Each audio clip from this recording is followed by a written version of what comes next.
نئے مالی سال کے بجٹ میں گاڑیوں کی قیمتوں سے متعلق اہم خبر آ گئی۔ وفاقی حکومت کی جانب سے آئندہ بجٹ میں مقامی طور پر تیار ہونے والی گاڑیوں پر ود ہولڈنگ ٹیکس عائد کرنے کا امکان ہے۔ اس ضمن میں پاکستان آٹو موٹو مینوفیکچررز ایسوسی ایشن نے پہلے سے ہی مشکلات کا شکار آٹو انڈسٹری پر اس طرح کے اقدام کے نقصان دہ نتائج سے خبردار کر دیا۔ Chairman federal board of revenue کو لکھے گئے خط میں کہا گیا ہے کہ WHT کی بنیاد کو تبدیل کرنے سے مقامی طور پر تیار کی جانے والی گاڑیوں کی فروخت پر منفی اثر پڑے گا۔ جناب والا اسی طرح پرانی اور استعمال شدہ 18 CC گاڑیوں تک ایشین میک گاڑیوں کی درآمد پر 2005 میں ڈیوٹیز اور کسٹمز کو کیپ کر دیا گیا تھا۔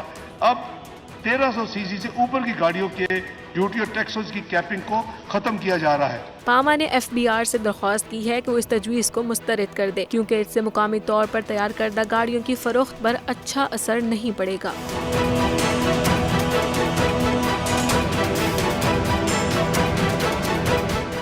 عدل و انصاف کی بات سب کرتے ہیں پر حقیقت میں سچ کے ساتھ نڈر ہو کے کھڑے رہنے کی جرت نظر نہیں آتی۔